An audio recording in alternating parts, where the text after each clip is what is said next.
Good morning. I'm Alan, and this is our Sunday morning Bible study at 9 a.m. And this morning we're live again. We're starting a new book, which is the book of Colossians. And I hope that we're just going to do the introduction. But what I'd like you to do is read through the book at least once. Just sit down and try to read through it in one sitting. And if you can, great. If not, just work your way through the book and read it through at least once in the next week to get familiar with it. And then there's several things that we're going to look at and go through. I've got my coffee this morning, and I hope that you do also. And also donuts. Which I'll eat after the Bible study because I don't want to get the powdered sugar all over the Bible. But best deal going too, Walmart. But anyways, so I'm glad that you're here. And Colossians was written by the Apostle Paul. And he sent this letter with two other letters, which would be the letter to the Ephesians and the letter to Philemon. And he sent this through his friend Tychicus. And the person who founded the church at Colossae was Epaphras. He was also an associate of Paul. And so he comes to Paul. He says, "Hey, Paul, I've got some news for you. There's some things going on in the church that either he needed help addressing or he thought Paul should address."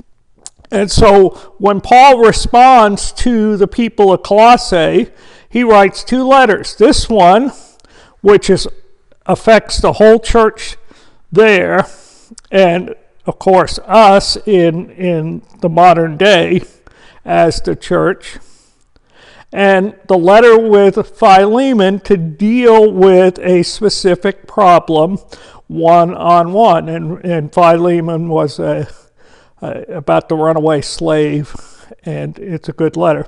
So Paul was in prison between AD 61 and 63, and this letter was written during that time.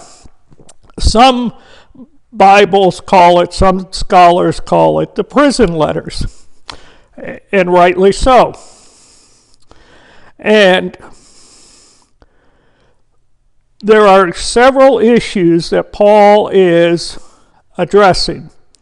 First, in Acts chapter 19, verses 8 through 10, that is the beginning of the church at Colossae. And he spent 3 years in Ephesus during his third missionary journey. And Ephesus was the second largest city in the Roman Empire. And so it became a hub for planting regional churches. So that was the home base, and they sent out people to start churches in the outlying cities. And so Paul trained these people to go out, and Epaphras was one of these people that was trained.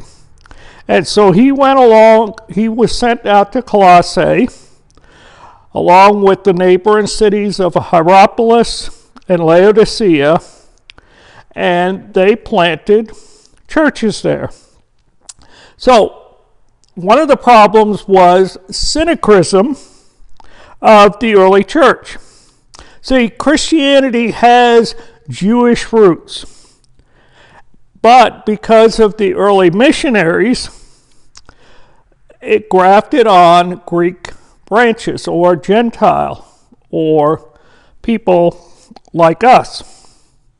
But when they took the gospel into the Greek culture or the Hellenistic culture, the temptation was to mix the gospel with Greek philosophy. As a result, they taught a distinction between the spirit and the flesh. It either led to them denying the body or indulging it shamefully or immoral ways. And so a high value was given to the mystical revelation about supernatural things, while at the same time they denied the uniqueness of Jesus Christ. And so this synchristic or this mixed teaching found its way to Colossae. And so Paul, and it's heresy, it's wrong, so Paul addresses it. And then there was addressing the nature of Paul's imprisonment. While Paul's imprisonment was not always brutal or inhumane, the charges that he was being charged with was very serious. And so the palace guard oversaw his captivity, and the emperor at that time was the often unpredictable Nero Caesar. Yes, that Nero, the one that supposedly fiddled while Rome burned. And, I mean, burn down your own city that you're ruling? That's crazy. But he blamed the Christians for it.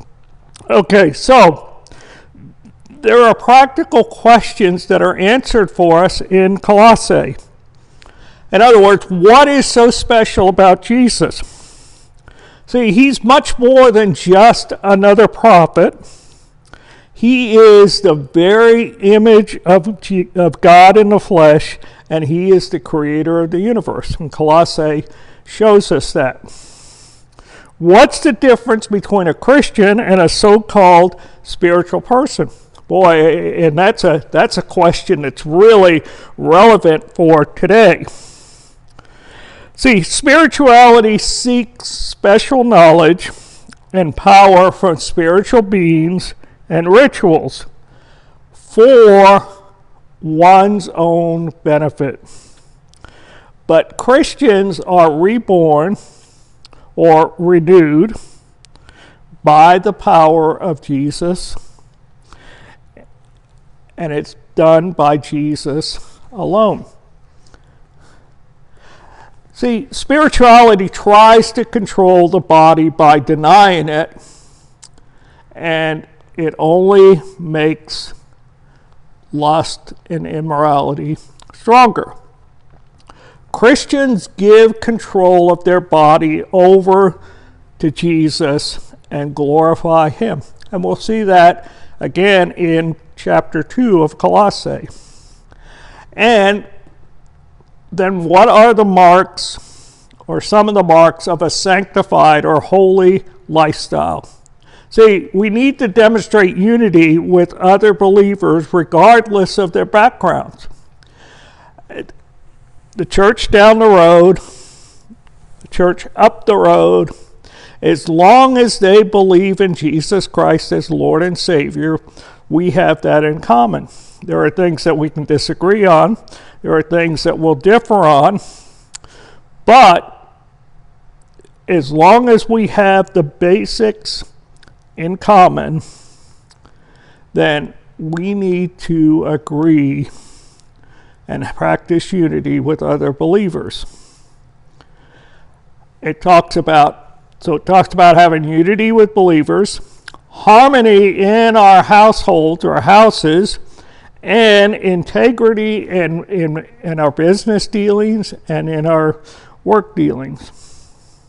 So, Colossians has a lot of practical things for us today, just as it did for the Colossae people in that day.